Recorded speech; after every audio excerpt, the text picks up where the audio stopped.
بسم اللہ الرحمن الرحیم۔ السلام علیکم ورحمۃ اللہ وبرکاتہ۔ خواتین و حضرات، آج کی ویڈیو میں ہم حضور پاک صلی اللہ علیہ وسلم کی کچھ ایسی عادات بتائیں گے جو یقیناً آپ کو معلوم نہیں ہوں گی۔ کیا آپ جانتے ہیں کہ حضور اکرم صلی اللہ علیہ وسلم نے کلیجی کا استعمال نہیں فرمایا، کلیجی نہیں کھائی؟ حالانکہ کلیجی حلال ہے، لیکن اس کے باوجود حضور پاک صلی اللہ علیہ وسلم نے اسے نہیں کھایا۔ اس کی کیا وجہ تھی، آج کی ویڈیو میں آپ کو بتاتا چلوں۔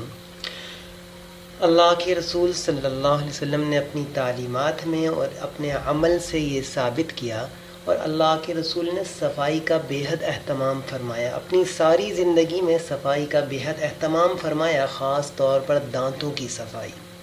حضور پاک صلی اللہ علیہ وسلم جب بھی کچھ کھاتے تو حلال ضرور کیا کرتے تھے، دانتوں کا کلی ضرور کرتے، دانتوں کا حلال، دانتوں کی صفائی ضرور فرماتے تھے، 5 وقت مسواک تو ضرور فرماتے، حتیٰ کہ تہجد میں اٹھتے تو بھی مسواک فرماتے۔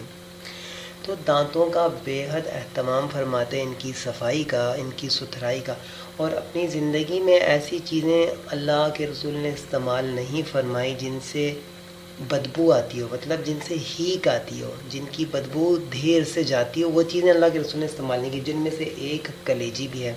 کلیجی آپ نے دیکھے کہ خون سے بنی ہوئی ایک چیز ہے، اور جب کھا لے انسان تو کافی دیر بعد اس کی بدبو کو زائل کرنے کے لیے بھی انسان سونف کھائے گا، الائچی کھائے گا، کچھ ایسی چیزیں کھاتا ہے۔ تو اللہ کے رسول نے اپنے زندگی میں ایسی چیزیں استعمال نہیں فرمائیں جن سے اسمیل یعنی بدبو آتی ہو۔